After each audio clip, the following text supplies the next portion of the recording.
bass keeps rolling through the night, like your footsteps out of sight. Every note cuts deep and slow, like a love I can't let go. Your memory moves in every groove, like a rhythm in my soul.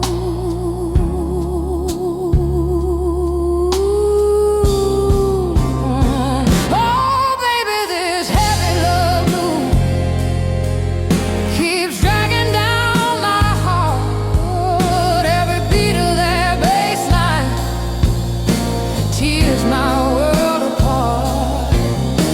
I try to leave your shadow, but it follows every tune. Now my lonely heart keeps dancing to this midnight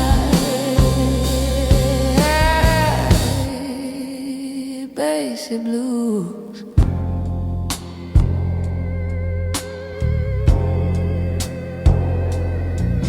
That low bass crying through the bar sounds like whispering where you are. Every chord the guitar bends feels like love that never ends. Oh baby, this heavy love blues keeps dragging down my heart. Every beat of that bass line tears my world apart. I try to leave your shadow, but it follows every tune. Now my lonely heart keeps dancing to this midnight bassy blues.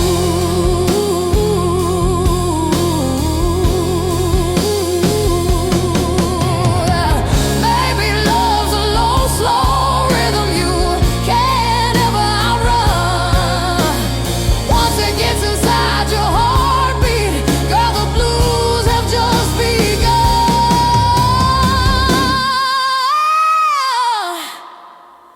So let that bass keep rolling low. Let the whole world hear my pain. 'Cause every blues I sing tonight still whispers your name.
That bass keeps rolling through the night,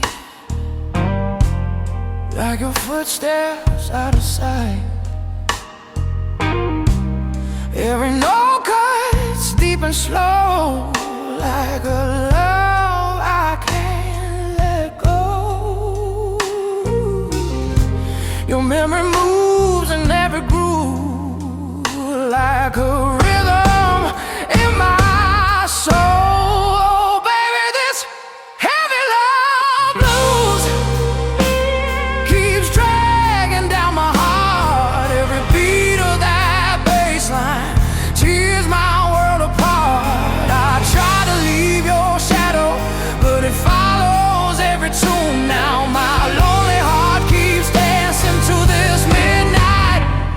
Baby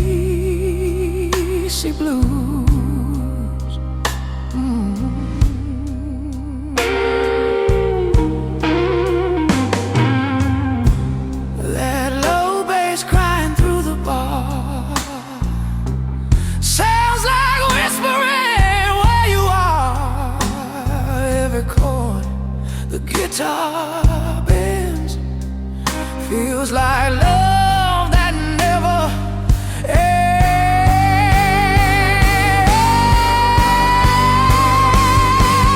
Oh baby, this heavy love blues keeps dragging down my heart. Every beat of that bass line tears my world apart. I try to leave your shadow, but it follows every tune. Now my lonely heart keeps dancing to this midnight bassy blues. Maybe love's a low, slow rhythm you can't ever outrun. Once it gets inside your heartbeat, girl, the blues have just begun. So let that bass keep rolling low.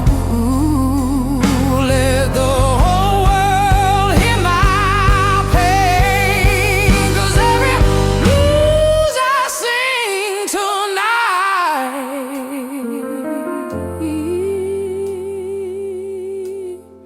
still whispers your name.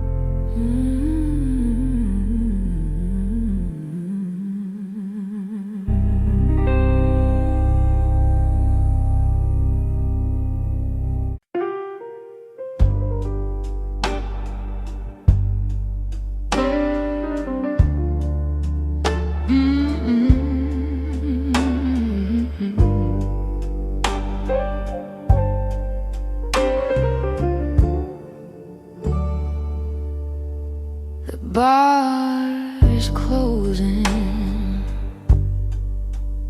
lights burn low,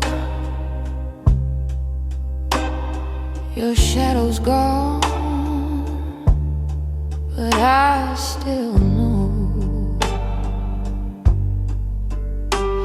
your whiskey glass still warms my hand, like you never left this lonely stand.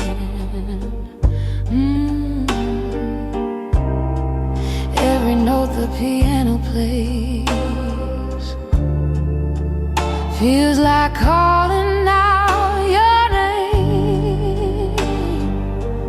Oh baby, this midnight without you feels colder than the rain. Every song I try to sing just echoes back your pain. Oh, I gave my heart so freely, like a blues I couldn't hide. Now every lonely melody has your ghost inside.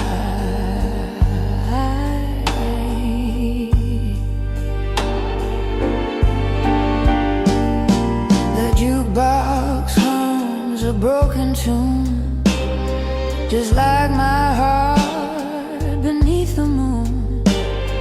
Your memory walks these floors tonight, in every dim and fading light.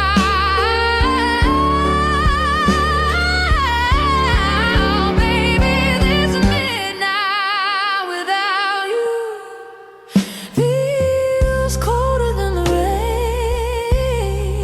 Every song I try to sing just echoes back your pain. Oh, I gave my heart so freely, like a blues I couldn't hide. Now every lonely melody has your ghost inside.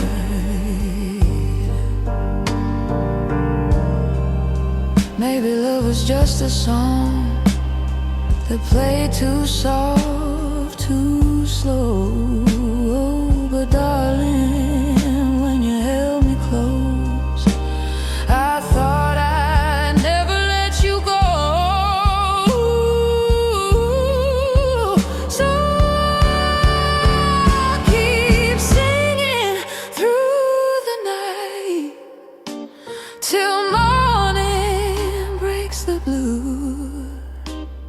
'Cause every blues I'll ever sing will still belong to you.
Cuando llega la noche, yo recuerdo tu cara y en las olas del mar siento tu voz y en la luz de esta luna es tu piel que me roza. Y esta brisa azul trae tu corazón más cerca de mí.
And the wings of this breeze are soon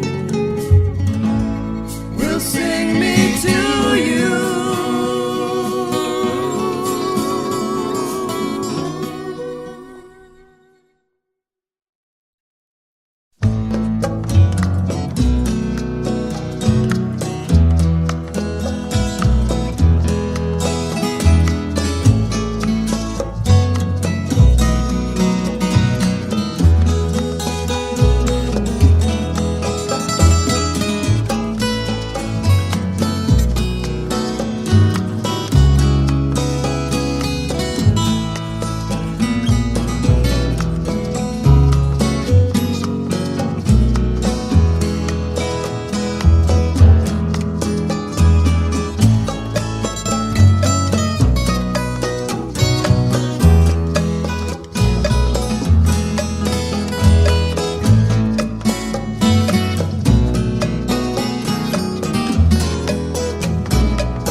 las olas del mar. Yo siento tu voz. Y la luz de esta luna es tu piel generosa. Y este brisa azul trae tu corazón más cerca de mí. Esta brisa azul trae tu corazón más cerca de mí.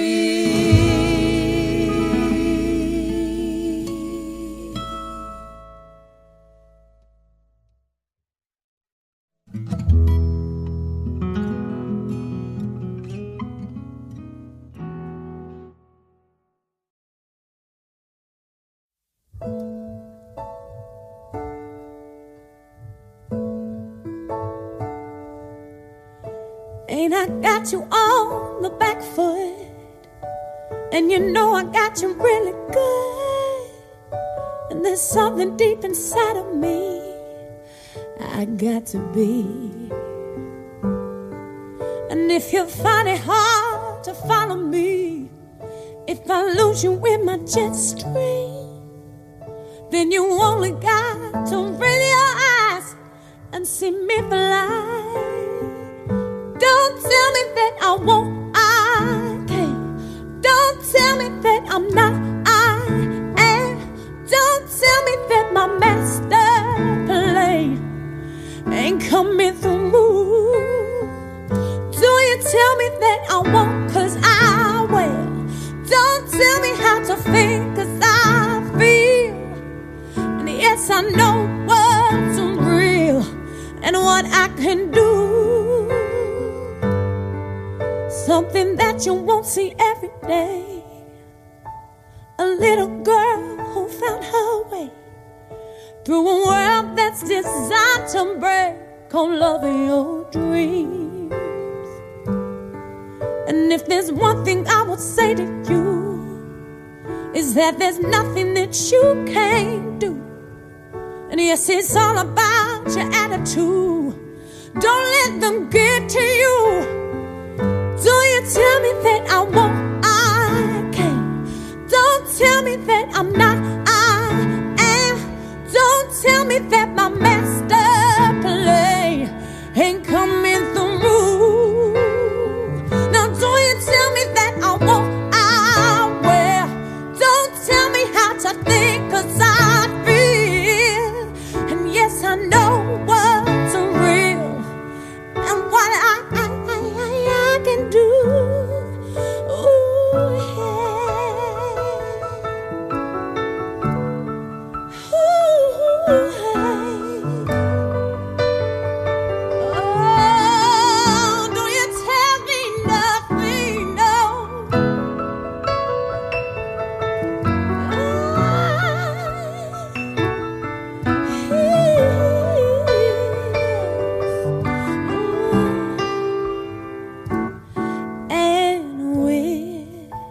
Singing in our own voice, we can make that choice to be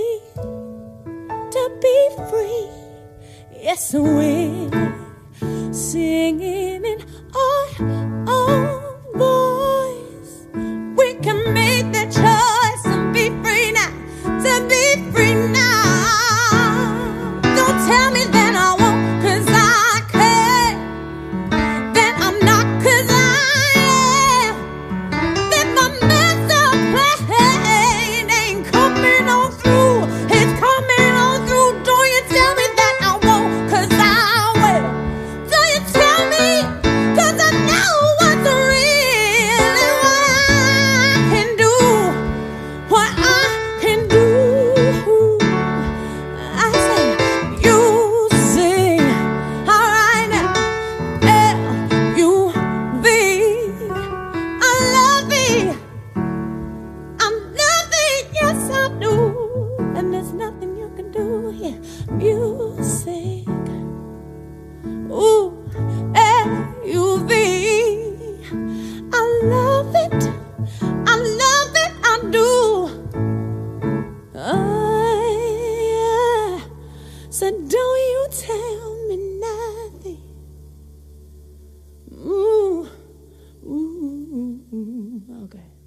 Every step I take tonight echoes in the neon light. Your memory's a rhythm slow, playing where I go. Oh, baby, hear that low bass cry beating through my chest. Every note reminds me you are my best. Now the night keeps spinning like an old blues tune, and my heart keeps falling into your bassy moon.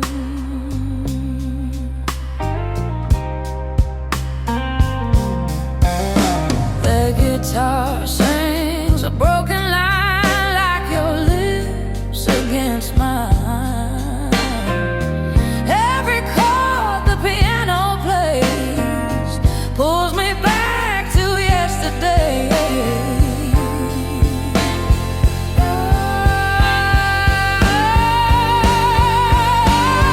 Oh, baby, hear that low bass cry beating through my chest. Every note reminds me you are my best. Now the night keeps spinning like an old blues tune, and my heart keeps falling into your bassy moon.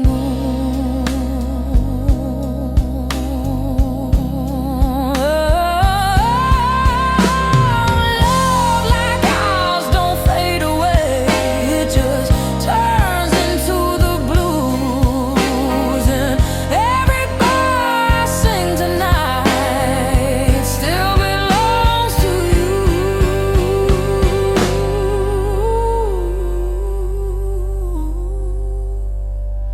So let that bass keep rolling slow through the midnight air, 'cause every lonely blues I sing still finds you there.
bass rolls low across the floor, like the love we had before. Every step I take tonight echoes in the neon light. Your memories, a rhythm slow, playing where I go. Oh baby, hear that low bass cry beating through my chest. Every note reminds me you were my best. Now the night keeps spinning like an old blues tune, and my heart keeps falling into your bassy moon.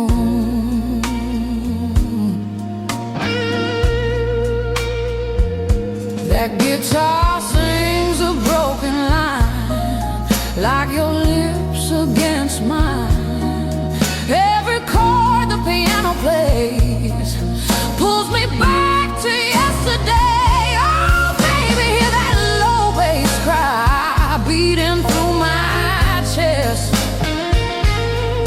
Every note reminds me you were my best. Now the night keeps spinning like an old blues tune, and my heart keeps falling into your bassy moon. Love like ours don't fade away, it just turns into the blues.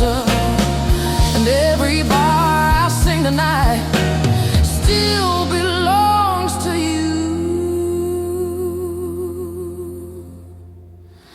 So let that bass keep rolling slow through the midnight air,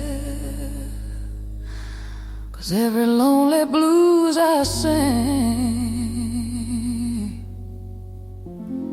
still finds you there.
The bar is closing, lights burn low. Your shadow's gone, but I still know your whiskey glass still warms my hand, like you never left this lonely stand. Every note the piano plays feels like calling out your name.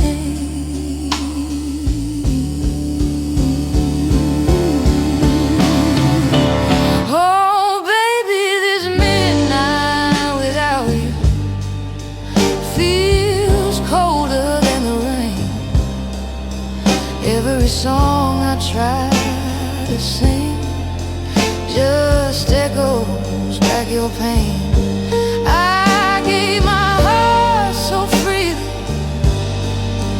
like a blues I couldn't hide. Now every lonely melody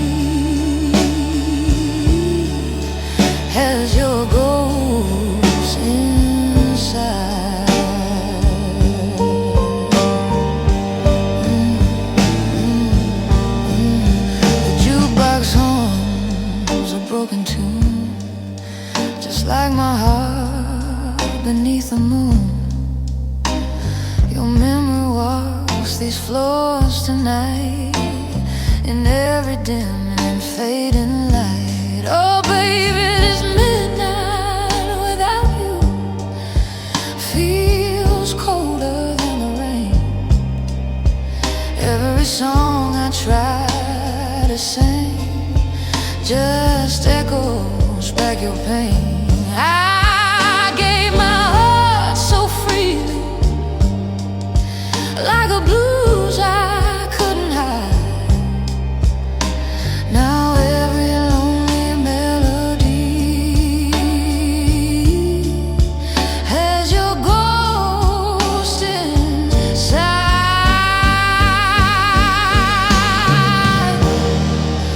Maybe love was just a song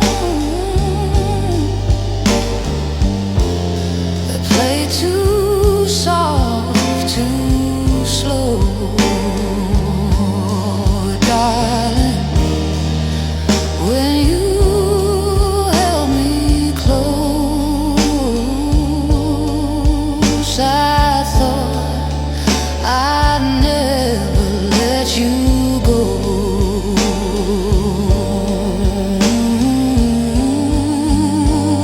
So I'll keep singing through the night till morning breaks the blue. 'Cause every blues I'll ever sing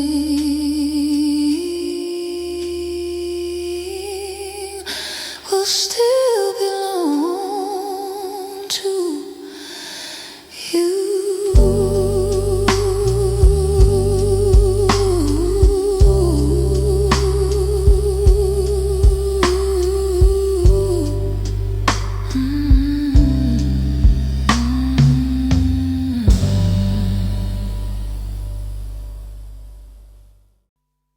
Had dinner with him last The night. grey man. Oh, were you? Basher. Oh, Basher. He's fantastic. What a fine man. A fine musician. They've got a picture of him on the wall of this VH1 studio in Camden Road where we were, and he looked like a lemur, like, because he's just had really light blue eyes, and just the photograph looked like he was holding a guitar, and he just looked like one of those exotic Madagascar lemurs that only come out at night. It was just great. I used to run a little venue in the north of England, which was an old wooden pavilion that was been knocked down now. And we booked this band one night, and they pulled. So the agent said, well, I've got this other band called Brinsley Swartz. Do you want them to come? Yeah. So we said, OK. So they turned up, and it was just brilliant. They went down a storm, and it was a really, really good gig. It was just amazing. Very, very good. Are we rolling? He's OK. one of a kind, Oh, really. One of those people that you're just so glad he's around. Paul Carrick as well. Great guy. Well, Bonnie. We're still here with our same jobs. I knew you were going to It's say a miracle, isn't it? that. A live album. And about time too. Tell me about it. Yeah. Not from lack of wanting. Really? So why now? A couple of reasons. I've been being besieged by people over the years that say, your live shows really capture you, and if only you could get one out, you'd really come across.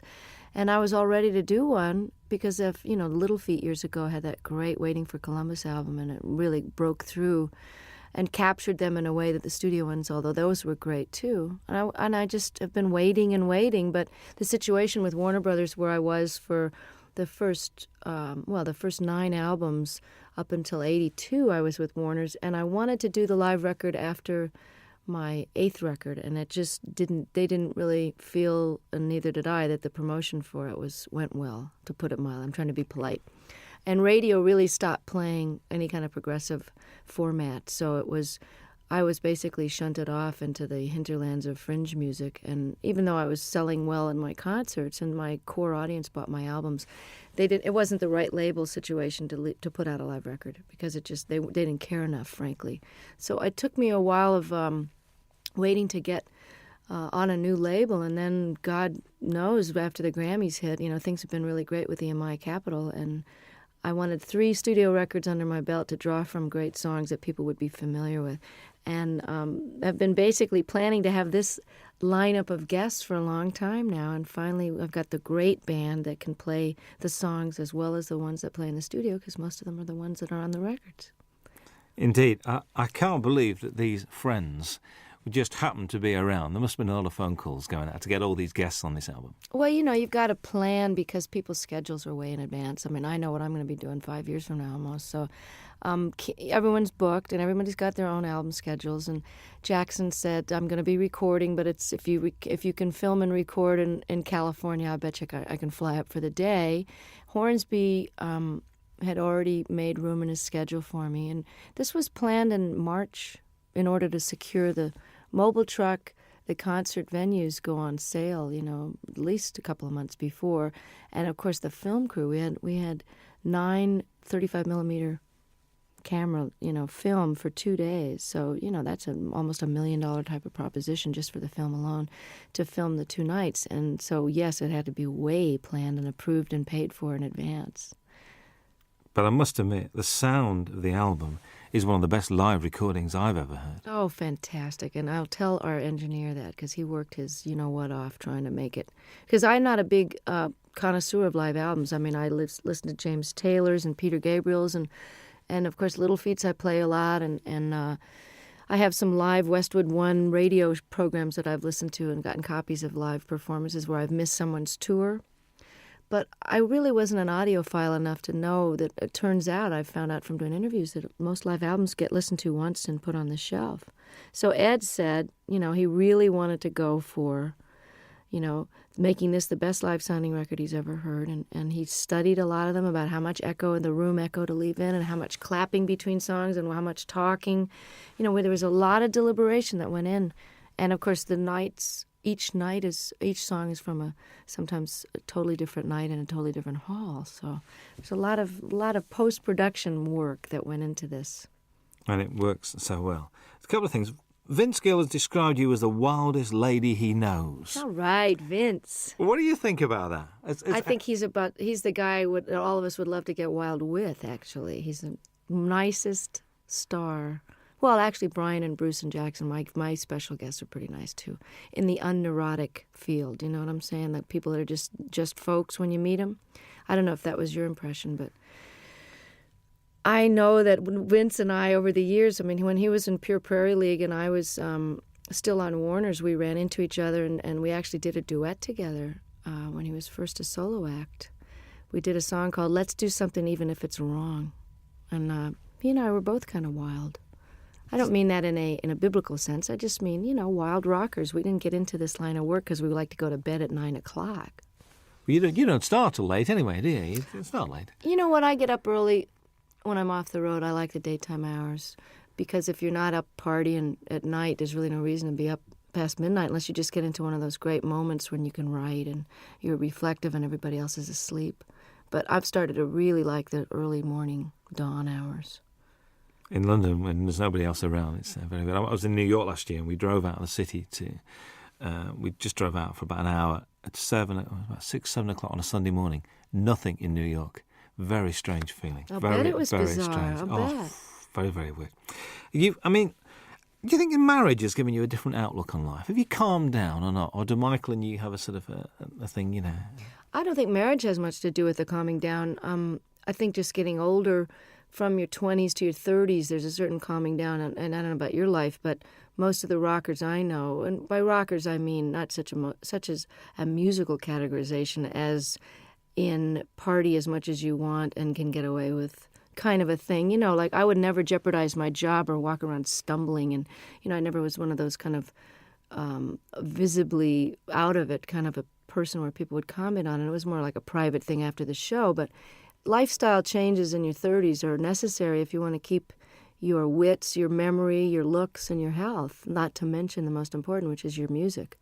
So even though I never jeopardized my job, I think my effectiveness, how many hours of the day I was able to be productive, was starting to get affected by my extracurricular activities. So my calming down that way happened in my mid-30s when I kind of quit drinking and took up yoga and bike riding and doing all those things with the ravages of time so that you end up feeling more energetic and more able to do your gig and have more fun because it just isn't fun to feel bad, you know. I mean, I know some people make a career out of it, but the feeling bad is for the young. And marriage has just been, it's a challenge, and it's very adventurous, and it's exciting to know that somebody's not going anywhere when you have a big row, but it's also comforting to know that there's a level of commitment that makes the rough times more doable, and that makes the sweet times very, very deep. And, the learning about each other and learning about yourself. Stuff comes up in marriage that didn't come up when you're living together with other, I didn't live with Michael until we got married. And you repeat patterns in your parents' marriage, whether you wanted to or not. And I found that to be a very big surprise because it didn't happen before until you get married. I think you hear those words coming out of your mouth and you go, there she is. There's that mom thing again. Bruce Hornsby appears on two very different songs on this album. Very much Thing Called Love and I Can't Make You Love Me. He's not only a great musician, but a really nice guy. And these two songs not only show the diversity of your talents, but also his as well. Was that why you asked him to play on those two songs?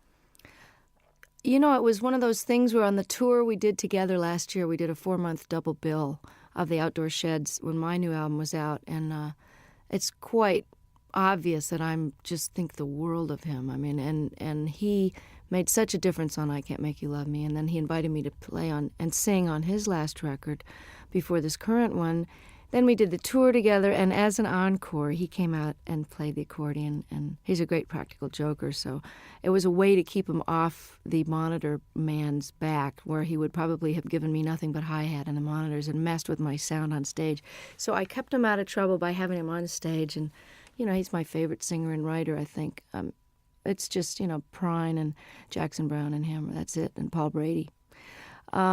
I Can't Make You Love Me, I can't even imagine recording live without him on it. So he was very gracious, and I just got to participate in his PBS special and got to play with Pat Metheny, the three of us on stage alone, singing The Tide Will Rise. And it was just absolutely a highlight of, my respect for those men is just unbounded. And his musicianship is far surpassing anybody in the pop world that I know. He's really as nice a person as he is a genius, too. Whenever I bump into him, it's like, and it's like he sits down and he talks and he takes time. Mm-hmm. It's never, so I've got to rush now. He's just one of those guys. And I thought his current album was very, very good. I do, too. He's really a jewel, and such a normal guy, just like Don was. And it's interesting because I've gotten to know Brian the last few days more because we've been hanging out at the Top of the Pops.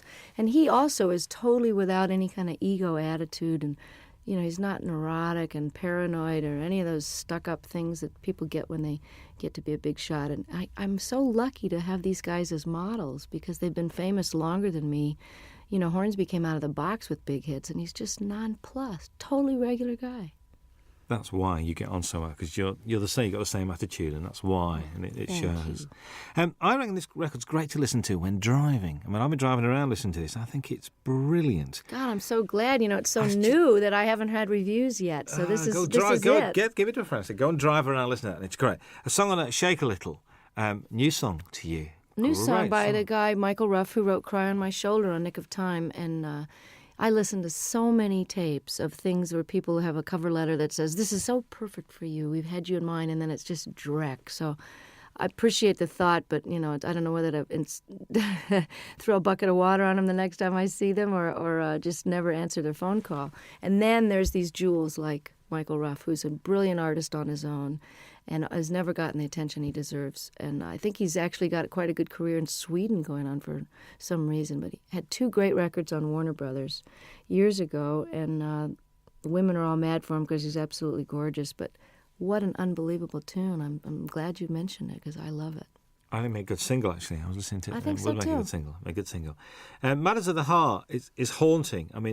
That's one where I think you mentioned this capturing the audience. You could hear a pin drop in that auditorium. They're all there as one, I think. And hadn't heard the song before, too. So that was really which is great. like, oh. Yeah. And, did you feel that was a special performance that night with them? Exactly. That was why we picked that night's performance. All the great part about recording 6 nights is that we really got the best performance of each one. It was hard to choose sometimes, but there was always one that had that pathos and a unity of, whether it was a spontaneity or just not thinking about it. Everybody forgot about the tape, and the audience, for whatever, it's almost like a great meal or making love. There's just that one evening where it's that you're doing the same thing with your lover that you've always done, but it's just fitting and feeling perfect. And that this track has got a soulfulness to it, kind of a Ray Charles thing that, Michael McDonald is an incredible writer and singer. So the fact that to wrap myself around one of his songs like this is, you're as good as your material. And like I Can't Make You Love Me, this is one of those classic songs. I think what's nice about this record as well is it's not Bonnie Raitt's greatest hits live, which I'm so pleased about. It's a real, it's almost it's a comment and it's a reflection. Was that purposeful, the way you selected the songs? Yeah, and I'm glad to hear you say that. This is terrific that it's coming across, even in its shortened one-disc version of the 2-hour concert. I mean, we were actually surprised, Don and I, when we had to narrow this down, that this played as well, and we almost like this order better than the ones with the extra 4 songs on it. I had no intention of doing a greatest hits, because why would somebody want to buy it? Well, I suppose they would want to have all those so-called hits on one record, but why not try letting the songs go out the way they've evolved over the last few years? I mean, Love Me Like a Man, I recorded in 1972, and the guitar solo is never going to be the same twice. And certainly Have a Heart and Love Letter and different songs from Nick of Time, all of these songs have taken on their own character depending on the tour that we play them. Each tour, everything gets a little shifted by the band members, because just to keep it interesting, but also they just grow. Tempos are changed, Have a Heart has a kind of a South African guitar part on it, and that's partly because I've got one of the greatest guitarists as a foil now, George Marinelli, who used to play with Bruce Hornsby. So I wanted to add something different to the older songs and give people, we got 6 new songs, so it's a little bit of everything. I think so. Charles and Ruth, I'm pleased they're on there. I get the impression the way you were together, there's a real mutual respect amongst the 3 of you guys. Oh, total. And, I mean, of all the people that are on a stage at once, everybody has admiration so deep that, I hope it comes through, and I'm glad to hear you say that it can be felt, because Ruth Brown single-handedly was such an influence on Etta James and Aretha Franklin and all the people that I grew up listening to when I was old enough to read about their influences. They were the ones that mentioned Ruth, because I, of course, was only, 1 year old when her first record came out. But she's built Atlantic Records with her singles in the late 40s and 50s, as did Charles Brown, who's no relation, by the way. He's from a totally different part of the country. But he also was seminal in starting the whole West Coast blues sound, the transition between the post-war jazz era, and he took his Texas very funky roots. He also was classically trained, and he melded them into the style of jazz with the Art Tatum flavor and the beautiful classical music, to where Nat King Cole became famous based on the music that Charles Brown was doing. And, of course, Ray Charles is a direct descendant, although he doesn't credit Charles, and has never turned around and really helped him, nor has Chuck Berry and some of the other people that really grew up idolizing him. And I always felt it was strange that the great rhythm and blues artists and the white artists of today, who owe such an incredible debt to these pioneers, would not only not put them on the show, or at least throw some money towards the organization out of which they can get some health insurance, since they didn't get any royalties. Because this is the biggest criminal revelation I found out in the last 6 years, is that nobody before 1970 did get royalty participation. And we've just now gotten to the 4th large company to only now, 6 years after the organization was founded, to agree to pay a 10% royalty starting today, for example, as opposed to 30 or 40 years of lost royalties and 10 years of CD sales with no money coming, no health insurance. Every other industry has health insurance and takes care of their own, except ours. So this is a call out to the other artists that are listening and fans to make sure you support the reissues that are paying royalties, and don't buy the bootlegs, and don't sell the records direct. Send the money directly to the artist, believe me, before you rip them off for the 3rd time. Absolutely. That's the Rhythm and Blues Foundation as well we're talking about. Yeah. Good to see blues on this. A fine tribute to Mississippi Frag McDowell. And I remember one night in the middle of winter going to Lancaster University, which is like in the middle of nowhere, because a friend of mine rang me up and said, "We've got to go and see this guy playing." I said, "What's it?" He said, "Mississippi Frag McDowell." I said, "OK, we'll go." Went along, there was 8 people there. But the guy putting it on loved him, and it was obvious. The guy running the gig said, "Look, I spent my money on this, and just come and enjoy yourself." Isn't that the greatest? Because Fred, I'm telling you, was the most exuberant blues man. You know, they always say, oh, they're so full of pain and grief. I mean, Fred loved to play more than anybody I ever saw, and they're just re-releasing I Do Not Play No Rock and Roll, one of the greatest double albums, and I think it was recorded here in London. I'm not sure if that was the one, or maybe there was just that in concert where he's wearing this Mexican poncho over a bright yellow sharkskin suit with a bolo, string tie, just unbelievable getup. And loved the girls used to just flock around him, these little white American and English girls just bat their eyes at him, and he loved it so much. Just like John Lee Hooker is just rolling around enjoying his success now, Fred was like that, and one of the greatest Delta bluesmen that ever lived. I mean, you say on there, you think these songs get better with age. Do you think your work gets better with age? I sure hope so. I mean, don't you think you're better at your job? Now you got more seasoning and humor and perspective and knowledge. I mean, I always think people, as they get older, if they're lucky enough to keep their wits about them and don't get too cranky and discouraged, that people's wisdom and opinion at 70, 80, 90 years old they're like gems, If you're smarter now at 45 than I was at 25, why won't I be even smarter at 65? So I hope that my music is richer and deeper and more accomplished. And I never saw B.B. King or John Reid or Pablo Casals or Segovia get any less with age. They just got more. Absolutely. You're always introduced, which I do like, as Bonnie Raitt and her band, including Hutch and Ricky now. I mean, they're part of the furniture. Hutch, how long has he been around? He's a long time. He's has the distinction of being one of the only white guys ever play in the Neville Brothers, although they've had a white guitarist for a while. He is so respected by every type of musician. He played in Central America, lived there for a while. The New Orleans cats think he's just it. He lived in San Francisco, was in a band called Copperhead. He knows Celtic music inside and out and can play jazz, Algerian music. I mean, there's nothing the guy can't play. And if you ask him a question, he can give you every detail of every side musician. So he's like a walking encyclopedia. These are sort of nice guys to have around, I think, to contribute to what you're doing. Oh, I'm so lucky and this is the best benefit of success, is that while Hutch has been with me for over 10 years, at whatever salary level I was at, he was with me during the rough years in the 80s too, rough meaning couldn't pay very much. Ricky, who has been a successful producer living in Australia, doing film scores and, just co-produced the Boz Scaggs album. And, for those of you, Ricky Fattar from South Africa, he was in a young band called The Flame that was quite famous and was in the Beach Boys for a while.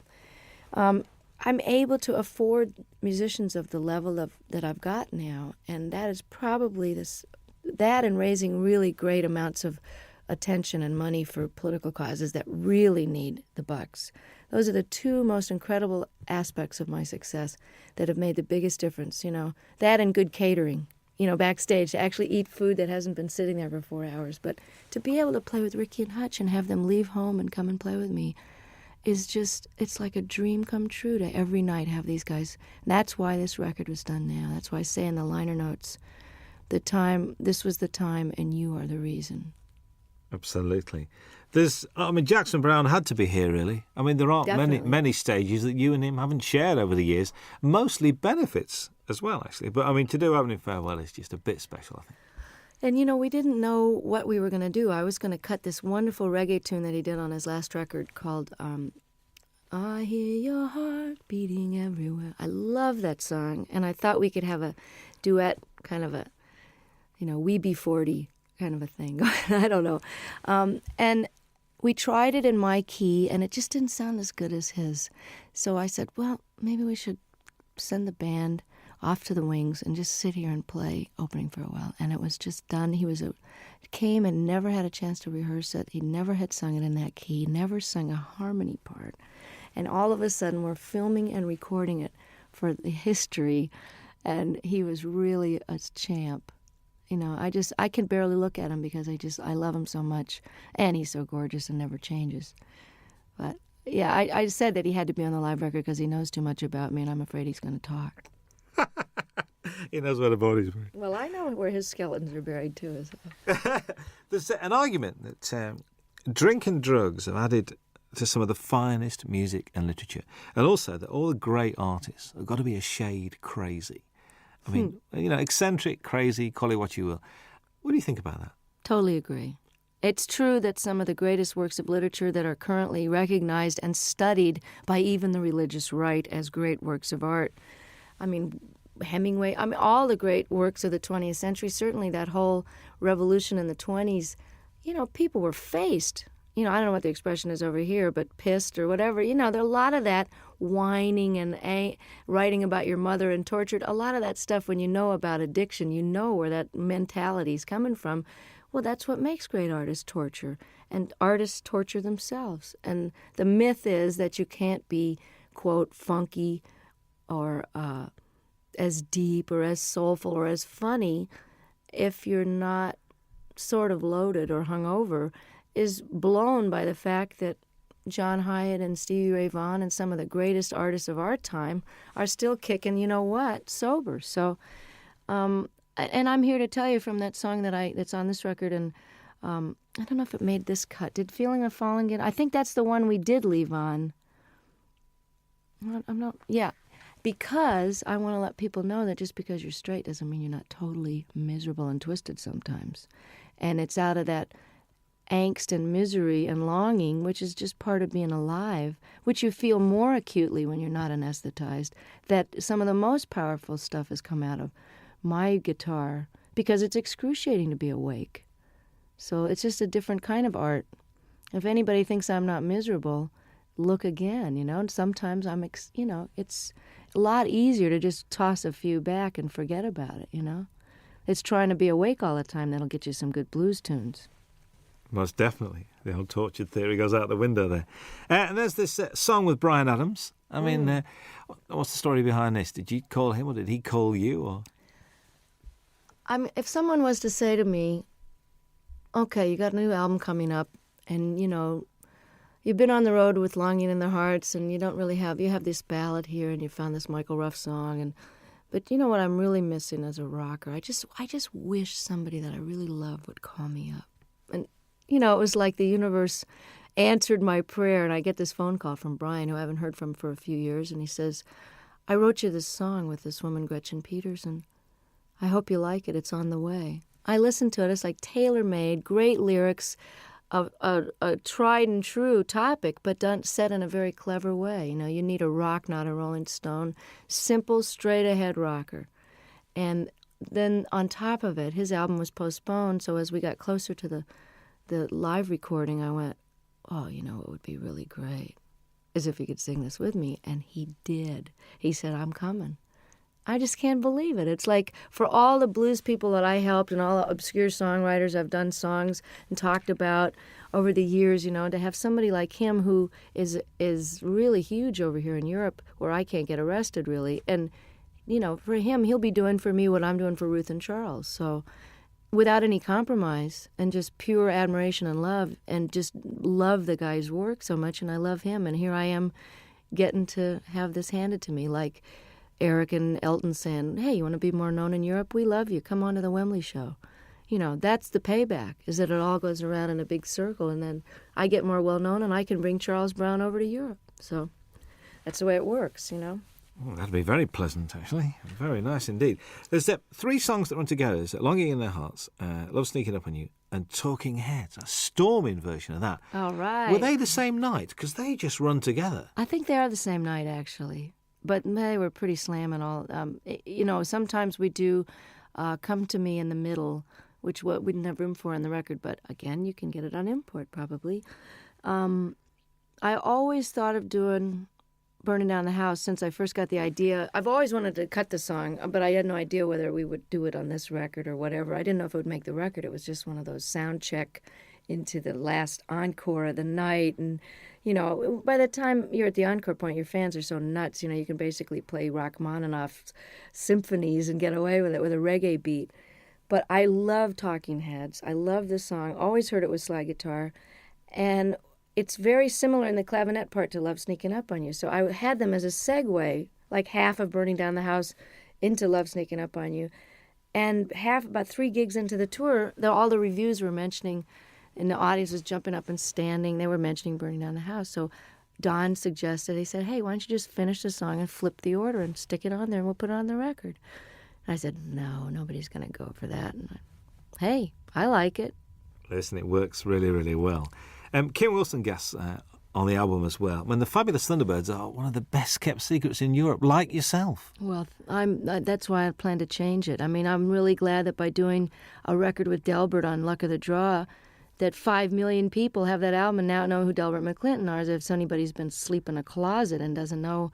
The other great white singer of rhythm and blues is Kim Wilson, and one of the greatest living harmonica players. And Kim and I have been talking about doing this song and performing it together for years, since they first wrote it on a record tastefully entitled Butt Rockin', which I'd love to hear him explain that to his folks. Oh, son, what's the name of your new album? Well, Mom, we decided to call it, you know. So if I can get Kim more exposure in parts in the, you know, for the moment that I'm in the sun here, and just let people know how brilliant this guy is, I'll be able to die happy, because he is just incredible. You know what? Listening to this record, I do have a problem, because I'm not now going to be able to say to people, you mean you don't know who Bonnie Raitt is? This is causing me a bit of disturbance here, because it looks like the single's going to work, and if the album works, you've knackered a lot of the things that you know who Bonnie Raitt is, and they go, who's that lady who sang that song? You See, know? I'm enjoying coming over here and still being a cult artist, and that, you know, now I'm getting all letters from the people in the States going, you know, you were mine for 20 years, and now I really resent the fact that everybody knows who you are, and they're playing you in the supermarkets. But I wrote the guy back, I said, hey, 20 years in small theaters, can't you cut me some slack? I get to have Ricky Fataar in the band and Hutch. Let me have a moment in the sun here, and while these rhythm and blues artists are still around, and while Kim deserves to be heard, let me show the rest of America about these guys. And I feel the same way about Europe, but if I'm a cult artist over here for a while longer, it would just be very nostalgic for me. I think so. It was a joy last time to walk into the Palace Theatre in Manchester and see it sold out. Wasn't that exciting? Joy. I'm inching my way to notoriety over here. And, you know, I'm really thrilled that this record, that you think it's great, because I'm so proud of it. I mean, it took me a long time to get these songs together, and I took a lot of care in the mixing of it and the choosing of them. And I think if you're coming into me new, that you'll be able to get a good glimpse of what it was like before and some of the blues stuff. And, you know, I don't think anybody should be determined by their latest single. So, you know, I'm not a singles artist. So if you've never heard of me and you hear the Bryan Adams track and you like it, check out the rest of it, because there's a lot of good people on there that deserve to be heard while they're still able to play. I think so. I think How Anyone Cannot Be Moved by Jackson Brown's version of Stay, I will never know. And I just sang on his new record. It's just fantastic. Oh, there's a bit of to and froing, because you're on John Hyatt's record as well. Yeah, I know. Well, that's how it works. We all love each other, and, you know, I'm so thrilled that they want me to come and play and sing on their record. There's a great band out of New Orleans called the Subdudes, and I'm on their new record, and that's a fantastic record. Support act on the tour, actually. Oh, that's right. If you got there early, That's right. They were over here in England. It's true. That's right with you. How's the songwriting going? I mean, we've been progressing. We've had like 3, 4. You know, we're getting there. I'm inching up there in the quantity. But one of the reasons I'm taking a hiatus is because I haven't stopped working either on the Rhythm and Blues Foundation or the different benefits that I've done and organized. My own touring schedule, making up for all these years I didn't tour outside the United States. I haven't had any time to write, so it's time to go live a little bit so I've got something to write about. Because honestly, I mean, writing about the catering in my room in the hotel is not going to make it for a topic. And getting any more personal than I did on the last record would be a challenge, because I'm just going to have to figure out and take a break so that it's done from inspiration and not out of obligation. So does this mean that, I mean, I know because you're not a winter person, so come sort of spring, are you going to be treading these shores? I'm hoping to have the first break from touring in 25 years after this live record. I mean, I was doing this now, and I did a record with my dad, and it's out on Angel Records with a 42-piece orchestra. We did 3 songs together. It was just great fun. And I feel like I've done my bit with Charles and Ruth and Kim and done my major opus here, and it's time to take some time for me, because if you don't fill up and take some time off, there really isn't anything else to say. And I honestly don't think I'm going to be touring this next year unless for some ungodly reason, or perhaps truly godly reason, this record with Brian and this record takes off in Europe. And then I'll be a brand new artist and come over and show people where it's really at. A brand new artist again? Yeah. Again. Well, you know, I'm an overnight success, Robin, you know that. There's a description that I read I'd like your comments on, really. After years of singing about broken hearts, faithless lovers and no good men, Bonnie Raitt entered the 90s at the peak of her already lengthy and impressive career. Has the 90s been good to you, do you think? Oh, yeah, definitely. I mean, I don't think you could argue with the kind of Cinderella story that happened to me when I well, just a lot of changes were made personally before the Grammys happened, but I think your 40s, while, like as I was mentioning before, it's a little harder to be older and awake, it's also easier and more fun to be wiser. You know, does that make sense? It's easier because I know how to do things better, and I know how to handle stuff. I can handle my success. I can handle disappointments. I don't mind getting angry. I know that it's not going to last for 5 days. I'm just getting angry. So the process of growing up is happening now as it is for a lot of rockers, because it's just sort of a postponed adolescence sometimes until your 30s and 40s, and then that's when people settle down. So I've had a really great last 5 years, and I'm looking forward to another 25 and another couple of live records in the middle of those. Absolutely. Bonnie Raitt, thank you very much indeed. Nice to be back. Hi, this is Bonnie Raitt. Very happy to be with Robin Ross on your radio. I want to go to Dave, Scotland. Right. If we send him a tape, right, he'll do a 2-hour special.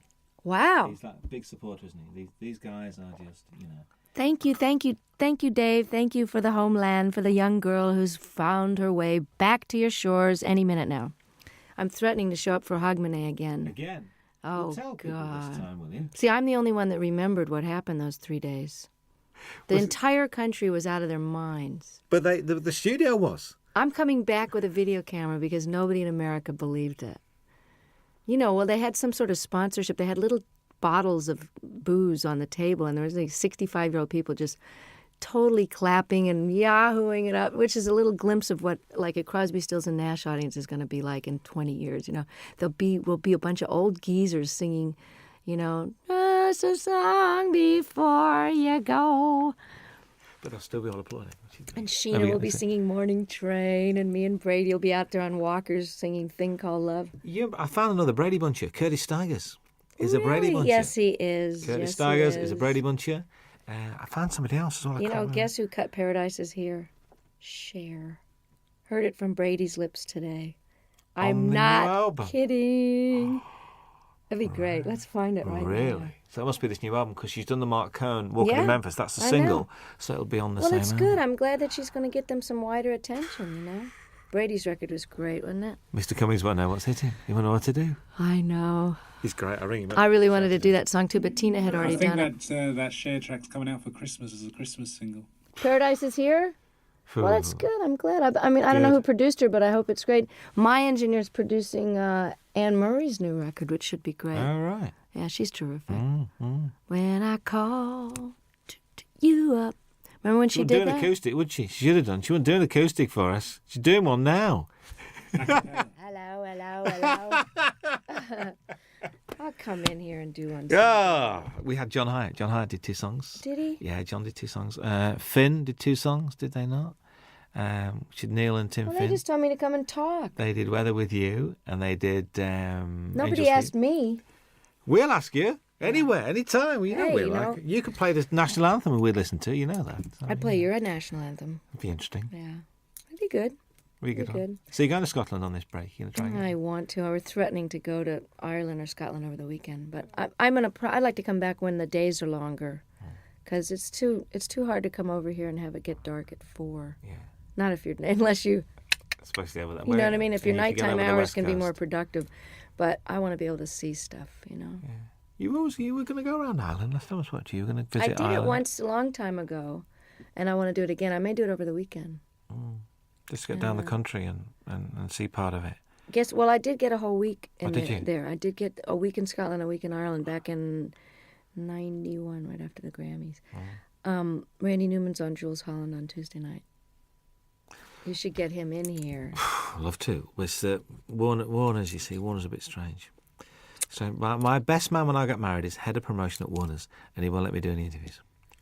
He said, I leave it to the regional people. I said, but we're getting like 50 Randy's stations. great. I know. I mean, Faust is a great record. Lovely man.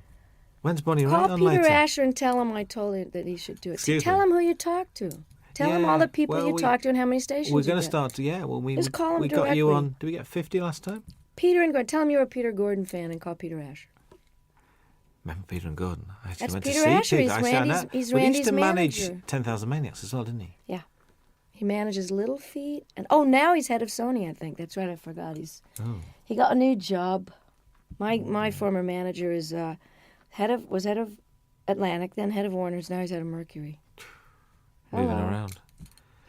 We're gonna fire you. Here's $30 million. Get out of here. Oh God. Now you can pay the musician. Here's another label. Well, Could you sign that for me, please? Are you kidding? Thank you. I've got great. I've got a shiny one because you haven't got shiny pens, have you? Can I have that on tape, please? You haven't got Robin anything. Ross has a shiny one. You haven't Thank you. Could you sign it for me?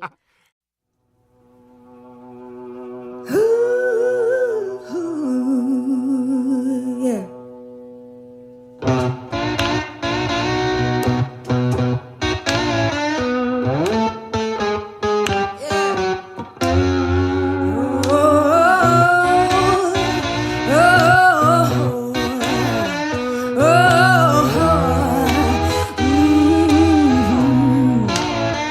You better come on in my kitchen, yeah, 'cause it's going to be raining outdoors. Ooh, the woman I love, yeah, I stole her from my best friend. Some joker got lucky, yeah, stole her back again. Yeah. You better come on in my kitchen, hey, 'cause it's going to be raining outdoors. Ooh, the woman I love, yeah, I stole her from my best friend. That joker got lucky, yeah, and stole her back again. Hey, you better come on in my kitchen, 'cause it's going to be raining outdoors. Ooh, oh,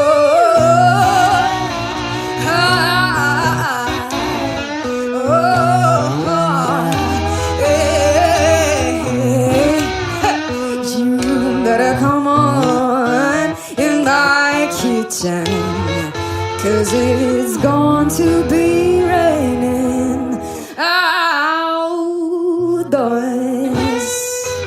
Ooh.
Ain't no use to sit and wonder why, babe,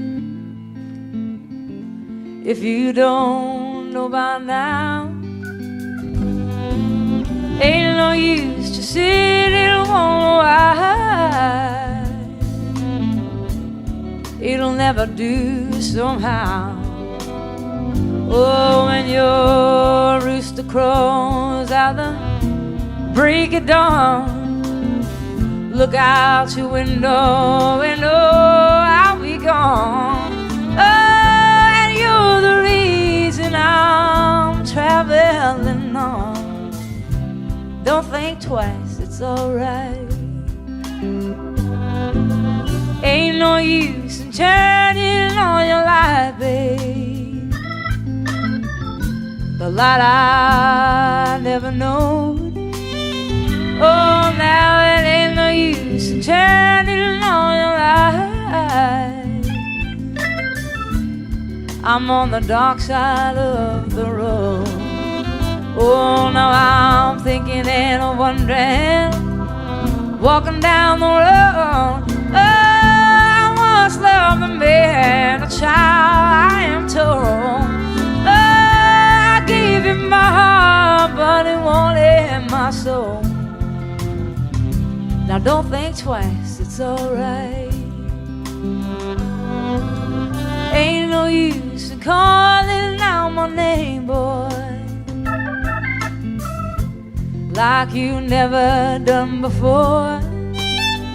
Oh, now it ain't no use in calling out my name now. I can't hear anymore. Oh, I wish there was something you might do or say. Oh, to try and make me change my mind and stay. Oh, but we never did too much talking anyway. Now don't think twice, it's alright.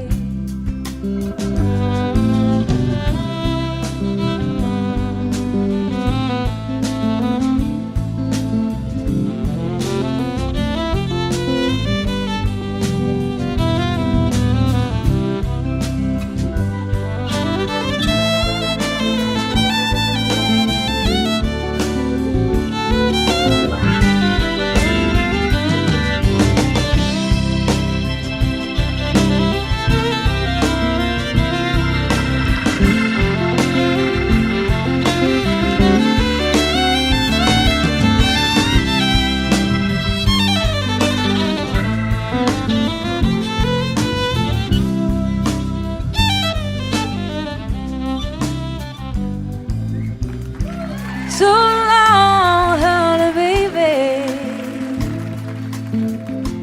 Where I'm bound, I can't tell. Oh, my goodbye's too good a word now. So I'll just say farewell. And I ain't saying that you treated me unkind. Oh, you could have done better below. I should have known mine. Oh, you just kind of wasted all my precious time. But don't think twice, it's alright. Oh, you just kind of wasted all my precious time. Don't think twice, it's alright.